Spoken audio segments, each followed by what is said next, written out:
Okay, who's running this survey? Right? That's right. Okay, the chief. I'm not doing anything. Okay, here we go. Don't say anything bad.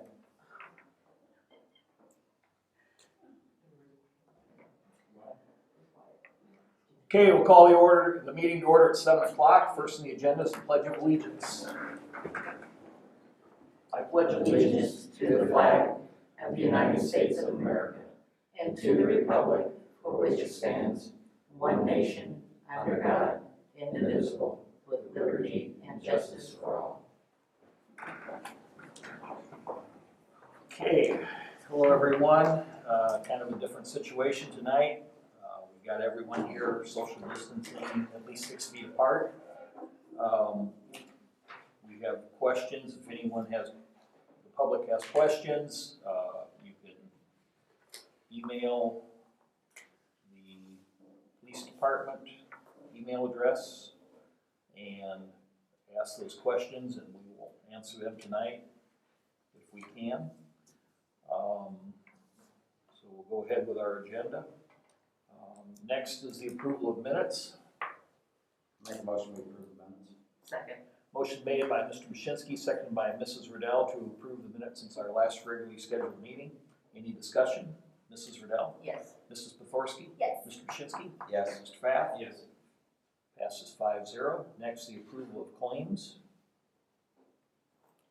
I make a motion to approve the claims. Second. A motion made by Mrs. Riddell, seconded by Mr. Mashinsky to approve the claims. Is there any discussion? Mrs. Riddell? Yes. Mrs. Pothorsky? Yes. Mr. Mashinsky? Yes. Mr. Pfaff? Yes. Albert votes yes, passes 5-0. Next is the utilities portion. I think did we get MCO, we didn't get an MCO report? I didn't. I just got that agreement. Okay. Do you have anything before we get to the other, we got this agreement? We have an agreement from MCO, Midwest Contract Operations.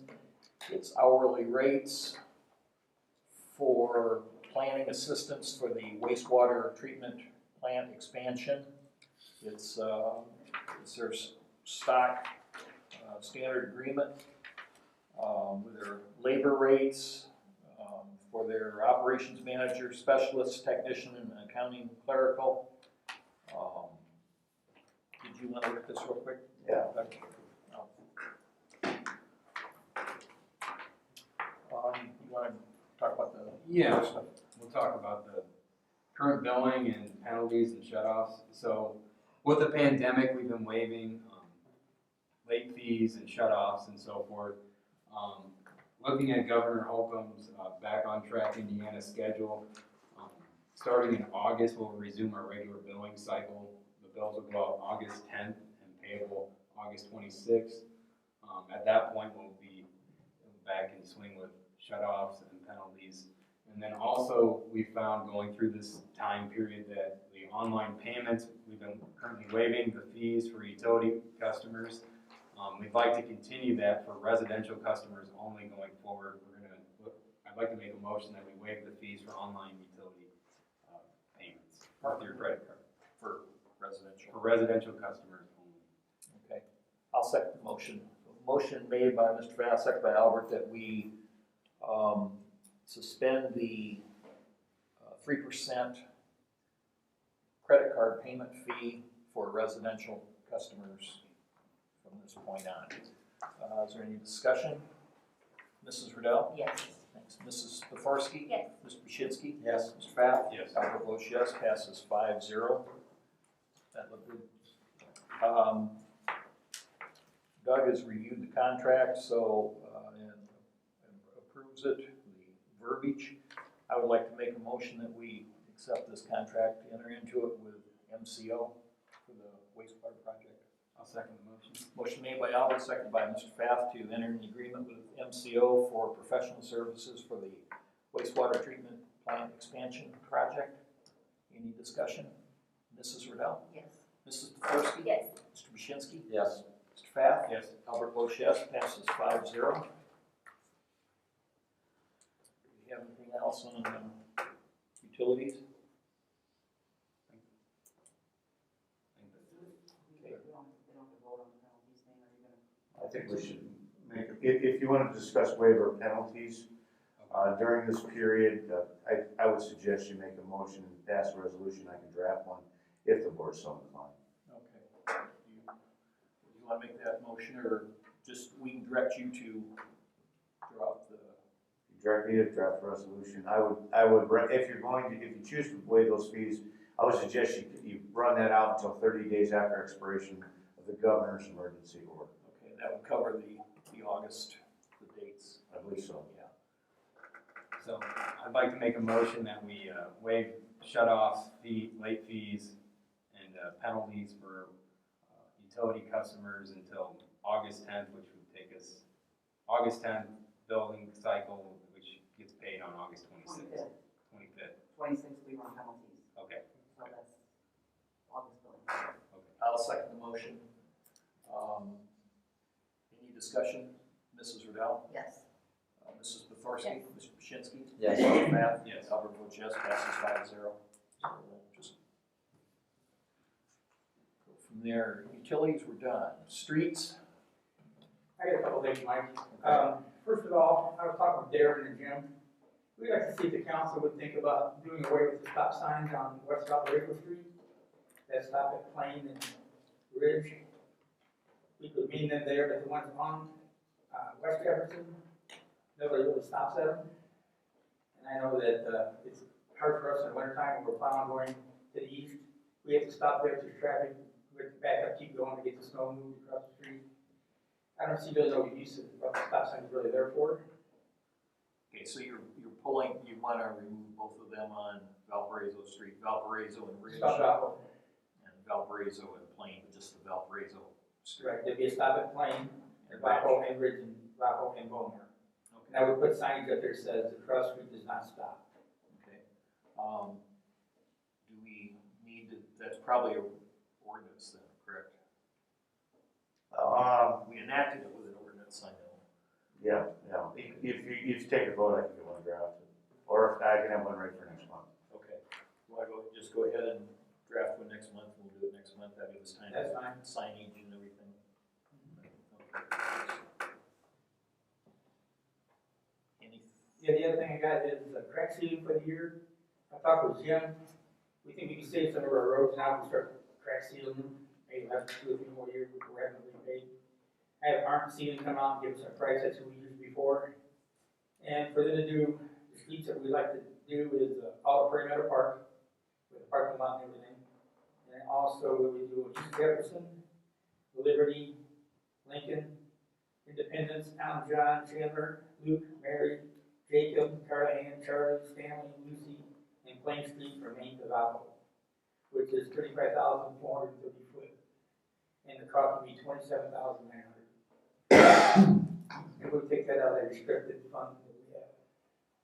So we can only use it for that and striping and everything else. But I think some of the road we had done, like even last year, they're cracking already. Some of the work we had done. Some of the work we had done even last year is cracking already. So I'd like to see if we just get them sealed up. And the only thing this can do is help preserve the road for 3 or 4 more years without having to repave it again. Well, should they, Brad? I'm just curious. Well, some of them will. Some of them will, With like the ones. But mostly it is center line for us. rather than get into a heated discussion of We the had, quality work we've had done. we had problems before, years Yes. ago, didn't we? They don't seem to last like they used to. They just at don't. all. So I would like to make that into a motion that we get the streets done. Or what was the amount of it? 27,900. that That's was, their sweeping, they'll have trucks with lighting, barrels, directing people, instead of people driving through and getting in trouble. They'll have tow trucks behind them, putting it down on the tar, to keep the cars from sticking to it. that was with Arn. That was with Arn. Yes. I'll second the motion. Motion made by Mr. Pshinski, second by Albert to have Arndt Company seal the streets as named, being paid out of the restricted fund for $27,900. Any discussion? Mrs. Riddell? Yes. Mrs. Pethorsky? Mr. Mr. Bashinsky? Yes. Mr. Pfaff? Yes. Albert votes yes, passes 5-0. Anything else? I wanna make sure that the stop sign is gonna be removed on Valpo and what? It'd be on, just the stop signs on, Westville, that's it. Okay.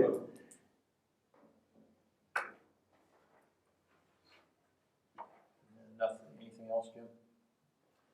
We're just waiting on the community crossing grant for approval from the state when we get the money in the bank, and then we will get the bid packets ready, and also adding what roads are gonna do in order, and having traffic control for that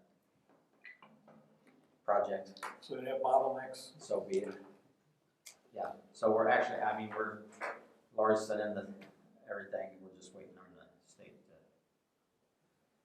we've got approved for $120,000, and that's what we're waiting on. Anything else on streets? Anyone else? Parks? The basketball court at Prairie Meadow Park. The rubber mulch stick we put in there a few years back, it will not stay in place. Most of it's gone out in the wind. You can't really put mulch in there, because it won't stay either with the kids playing. So I had Union Mills Concrete come out and look at it with us. And what we would like to do is take out that curb, which we could use that someplace else in the park, or even over here at the Blue Line Park for parking. And Jamie would come in for a 5-foot sidewalk all the way around that basketball court, and a 12-inch curb that goes down around that whole basketball court to keep people from driving on it. And we wouldn't have to maintain it again, it'd be done. And then the Westville Foundation, if they wanted to, they could come in and stain the concrete the color they want, if they wanted to do that. Okay. And that cost was $15,500. I talked to Jim. We take some of our sidewalk repair, and we save money this year at the park on not spending for trophies and umpires from the Sunday League. And we can take some money toward that too.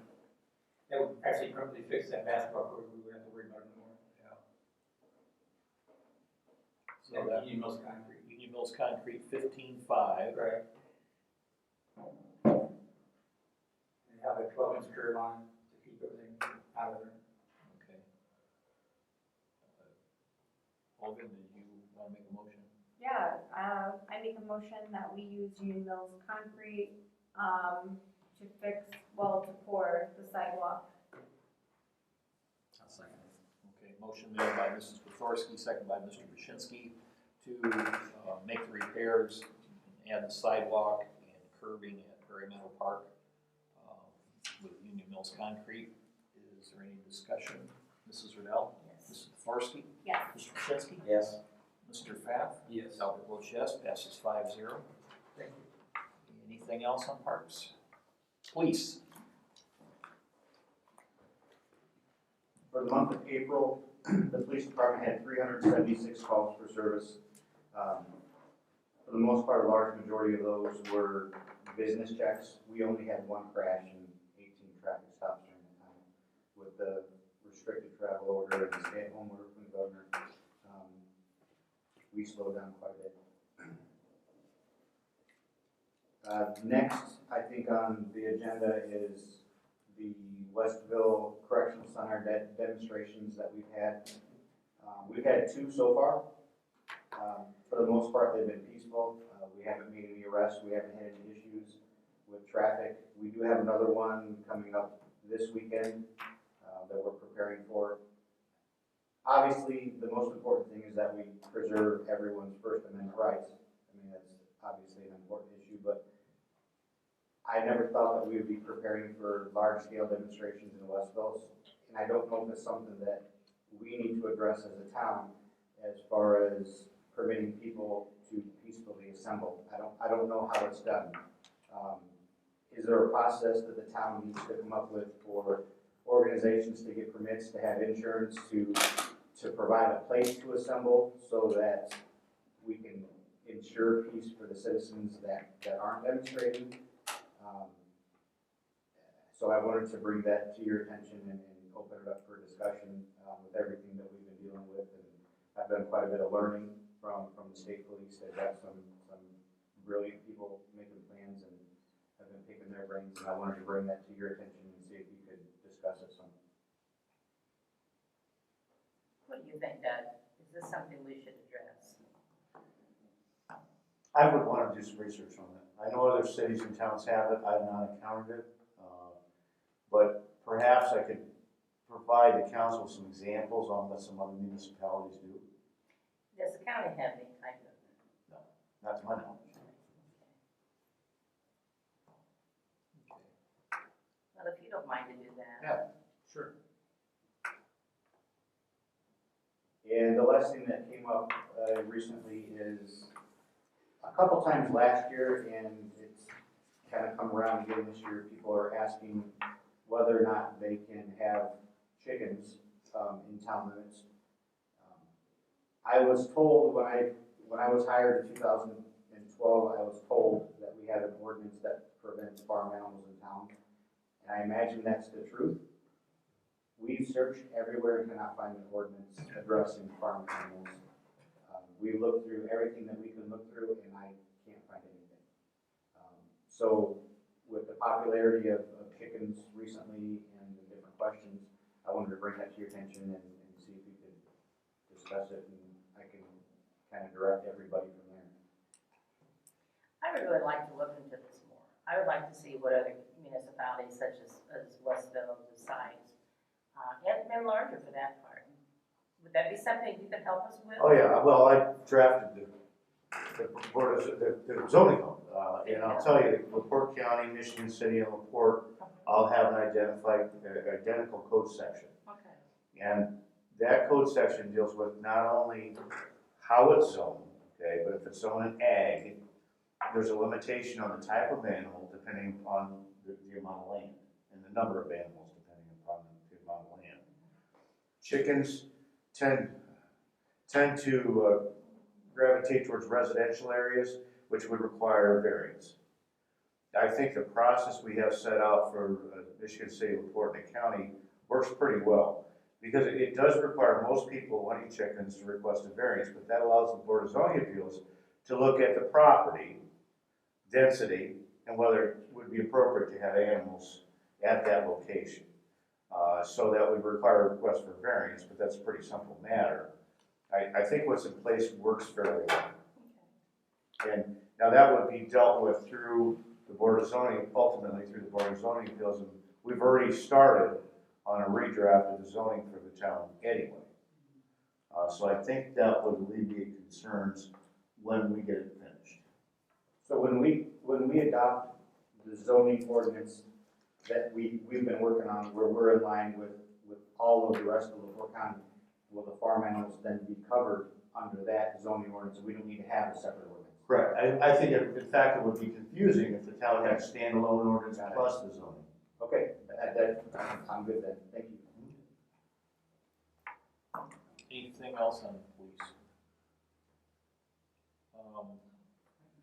So, are we gonna discuss this, or, I mean, we're just gonna? The chicken. Yeah. That's what I was gonna ask. So right now, this current time, can they have them or not? Because It'll be in- I know myself, I know Lori, and there are chickens that people have in the community right now.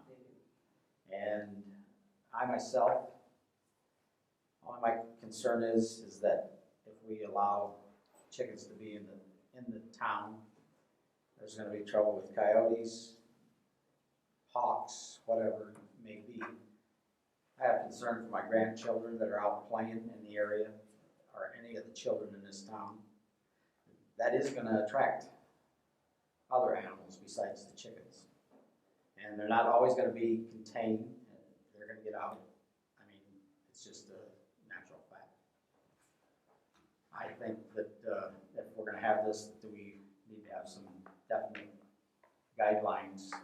Not only that, it's gonna put more activity for the police department, because I'm sure there's gonna be people that are against it, people that are for it, and there's gonna be more calls and concern of what's going on with that. And I know for a fact there's an area in the town that has roosters involved. And I've been told several times that they have heard them in the morning, the roosters. So I know it's just, it's nice, and especially in an area as we have right downtown here, Water Tower Place or something. I mean, if they wanted to have chickens, okay, then if we're just gonna open it up, I think we really need to study that before we make a I final agree with decision. you. And the possibility exists, you could enter some type of short term, with no time limit, of course, but you could enter an ordinance here, and then when the zoning is ready, because we still gotta have work to do on the zoning, so when it's ready and it's passed, you can repeal the standalone ordinance from the town. And anybody that has chickens now would be grandfathered in if you pass a new ordinance. I could certainly Right. look for an ordinance or some language. I think, did Belleville pass something recently? They did address it, yes. I could get some examples Yeah, on just what other towns are doing. believe me, I have nothing against chickens if that's what you want, but it's the other things that I mentioned that I think can happen. And I know there's coyotes around here, I've had them in my backyard, and I just live up the street. Some of that stuff worries me. So any decision we make, I just would like I to see. see. I'm gonna say, look back through, because I think in my career here, I remember an ordinance about fowl. So we got a couple of things that are notified here, so I'll come down and look. Well, I would think first to say yes or no without doing research. Yes. Saying exactly what's going on, because I know a lot of people are really interested in having chickens, and I'm sure that, they're not gonna let them run and cause a problem. So for right now, just for us, because I'm getting calls, Yeah, they're allowed, yeah, they are. Well, and I'll come down and go through that. temporarily allowed, they're temporary. Let's table this and address it. Yeah, 'cause if they do it now, they get grandfathered in, they're good, so. Right. Anything else on police? Finance, nothing. New tax bills have gone out, so we'll be, but the county's extended that, so draws might be a little slow. I do have the fire department, activity report for, March and April. March calls, 15 in the town limits, 13 in New Durham Township, 1 in Jackson, 1 mutual aid call for a total of 30 calls. And April, 12 in the town limits, 13 in the New Durham Township, 2 in Jackson Township, 1 mutual aid for a total of 31 calls. They have some happenings here I'll read. As with COVID-19 pandemic, Westville Volunteer Fire Department is taking extra precautions for use of PPE, personal protection equipment. Residents may see us wearing mask and Tyvek suits on calls as extra precautions. Please don't be alarmed or feel that we're being over cautious. It is for your safety as well as ours. As this pandemic continues, we ask all residents to honestly answer any questions that dispatch may ask them upon calling 911. As this is an essential screening process, it will help protect our members as well as aid in providing the highest level of care that we are capable of providing to our residents. The department is in need of new members and would like to continually remind the residents of Westville that they are accepting applications. They can be picked up, the applications can be picked up in person on Monday evenings from 5:30 to 8 at the fire station, or completed and submitted via the department website. Any member of the community that is interested in what the fire department is doing or wants a tour is always welcome to stop by on a Monday night from 5:30 to 6:30 prior to their training portion of the meeting getting started. And they would like to ask to be able to use the pavilion at Prairie Meadow Park for a department picnic on August 16th from 11 to 4. I think that's one of their contract items, but I would like to make a motion that we allow them to book that pavilion on the 16th of August from 11 to 4. Motion made by Albert, second by Mrs. Riddell to reserve the pavilion at Prairie Meadow Park from 11 to 4, and as I said, August 16th. Is there any discussion? Mrs. Riddell? Yes. Yeah, Bob. Let's get a question. I mean, you get book it now, but right now they can't even rent the park, so. Right. Yeah, If we have no water, no bathrooms, or nothing out there. yeah, this is we'll let them know that if Okay. the park's open. Okay. I mean, I'm just saying, don't. right, knock on wood, we'll be Right. operating then. Right. So, good point. Mrs. Riddell, you voted yes. Yes. Correct, I'm sorry. Yes. Mr. Forsky, Mr. Yes. Maszewski, Mr. Pfaff. Yes. Albert votes yes, I'll contact them and let them know about that too.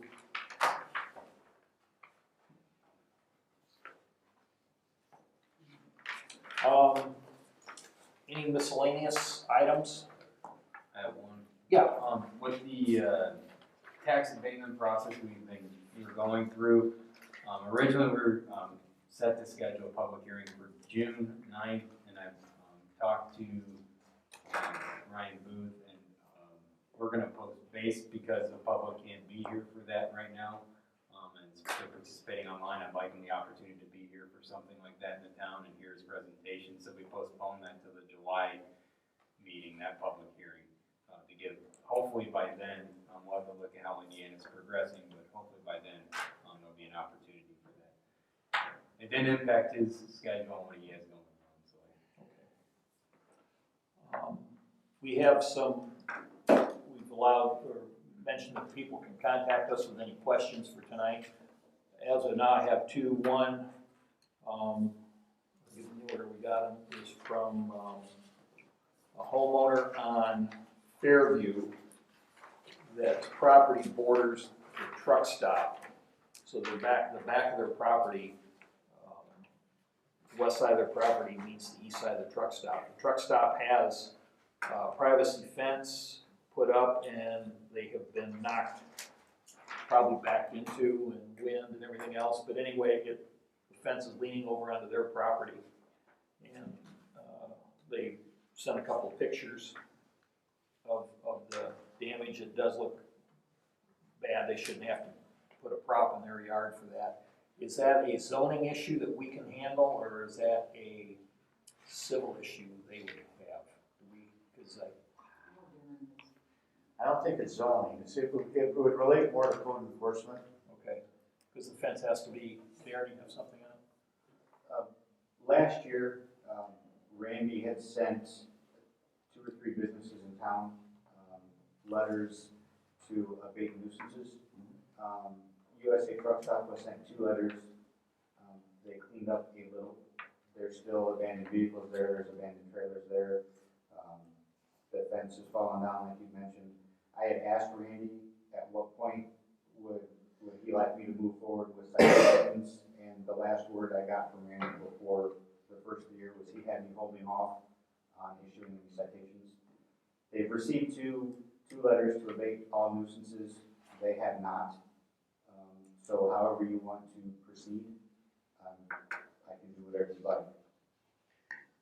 If they've ignored you twice, my experience has been to not listen to a third letter. So, I mean, if you decide on it, I think that would be okay. I'll read the nuisance ordinance. There was something he had mentioned in the nuisance ordinance, and I can't recall off the top of my head what it is right now. I'll look at it and I'll send you an email after I look at it and tell you what I'm going to go through. Well, you send it to me because I don't have a copy. Yeah. Thank you. So we'll look at it, we'll be addressing that. And the second one, it's a lengthy one. I'll hit the high points. As most residents know, the town has the ability to notify its residents of the important information via blast text. We notify the closing of the town offices and the pause in yard and waste pickup in order to protect town employees due to COVID-19 a couple months ago. And we also notified them just the other day about hydrant flushing. And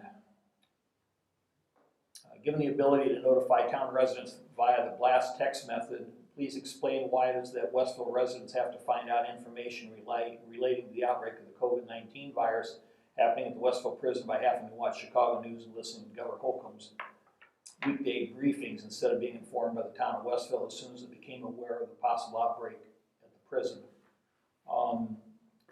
Just paraphrase here, it goes on to say that, you know, it is a serious issue, and there are people in town that are in contact with a lot of people that are employed at the correctional center, and such issues of that. Basically, he wants to know why we didn't notify the citizens on the blast. We really do not find out anything from the state of Indiana any quicker than what anyone else does. They have public information officers that announce the information.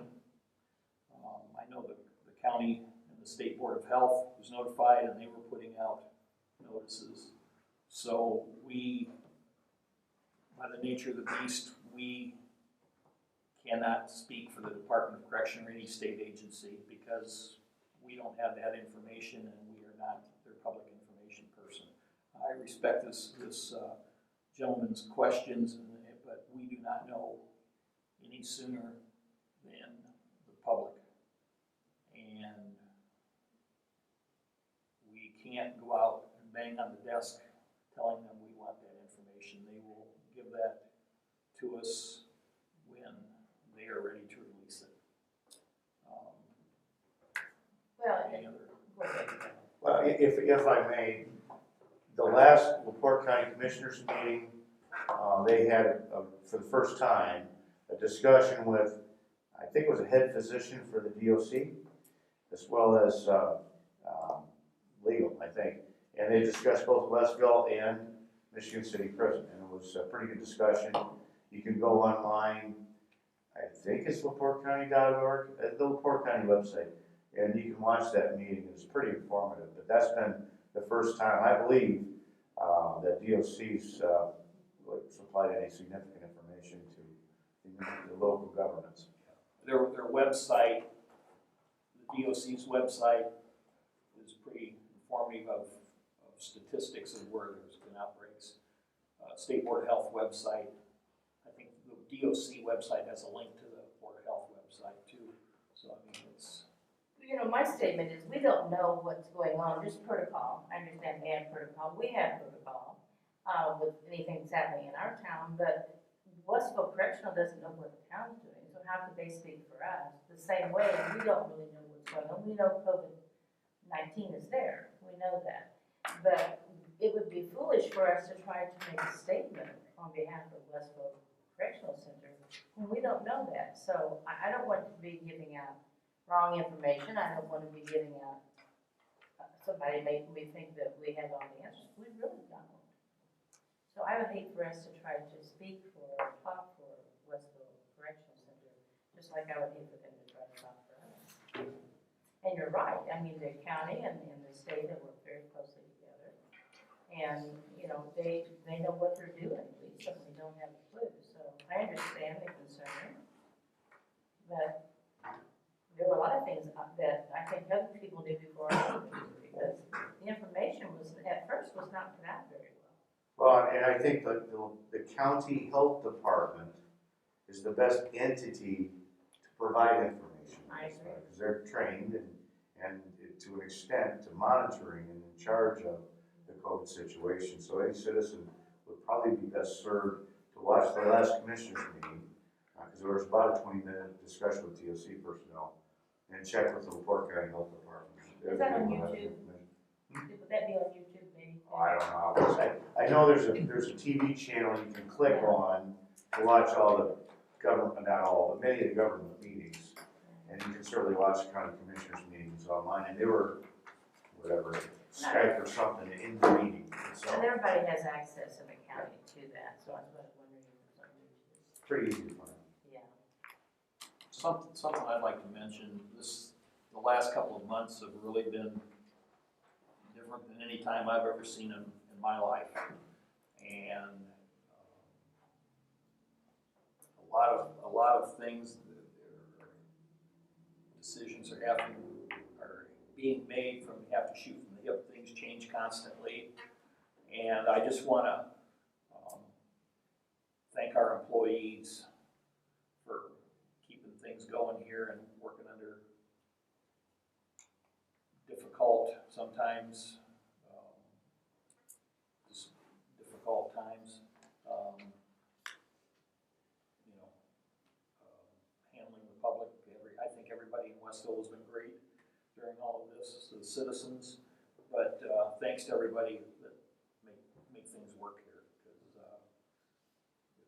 been different than anything we've ever seen. And thanks to our tech people here tonight that made this meeting possible, being broadcast to the town. So again, people in town, if you have any questions, phone calls, emails, whatever you'd like to do to contact us, we're always around. Is there anything else from anybody? Mike, I have 2 comments. Sure. One, we had a resident that sent in a comment that wanted to reiterate what Jim had mentioned about the coyotes and the hawks. They said they see them quite a bit in Fieldstone. So they wanted to make that known. And the next one, if you don't mind, I'd kind of like to take the ball and run with it because it was kind of my baby. Okay. It's about the parking and water tower. A resident's not happy with the restricted parking where we have it on parking on one side of the street only. He said it was fine before, everybody was friendly, they could wait for cars and they could pass. It's kind of a lengthy question, so I'm kind of paraphrasing. That was a problem that I brought to the town board. It was kind of my baby. When we researched it, and you guys are aware of it probably more than I was, the water tower was designed to be run under an HOA. And the initial HOA was not going to allow any parking at all on the streets. So all of the streets in Water Tower are 24 foot and that's it. When you put cars on both sides of the street, if you have especially a large pickup or 2 large pickups across from each other, the problem that I brought to you was when I was with the unconscious person, I think it was on Carland, and I was waiting outside for the ambulance to come, and the ambulance had to actually stop. And the driver and passenger had to look out the windows to make sure that they could clear to go in between the 2 cars to get to the unconscious person. And anytime we have to wait for medical assistance because of traffic or because of a parking situation, I think it needed to be addressed. So that was the driving force behind the parking on one side in the water tower. It had nothing to do with snow plowing or convenience or anything else. It had to do with emergency vehicles. And I'm not saying that it can't be done, but it greatly reduces the response times. And the side of the street was picked to be away from the mailboxes so people aren't parked in front. You don't have 40 cars in front of mailboxes. Correct. So, but that is right.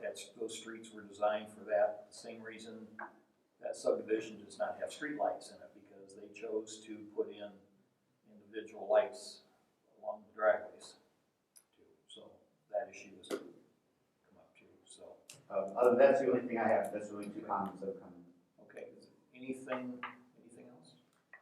I would just like to say, if the citizens of Westville, if they haven't filled out their census, please do so, because that's how the police, the fire departments, towns, we need your count, so please do so. That's how we get money. Yeah, it's 5 or 10 minutes online. I mean, it's very simple, very simple, very fast. So, being nothing else to come before us, I'll make a motion to adjourn. Second. Motion made by Albert. We got a second and a third. Yeah. Yeah. Motion made by Mr. Mashinsky. Second. Any discussion? All those in favor? Aye. Opposed? Being none, the meeting adjourns at 7:38.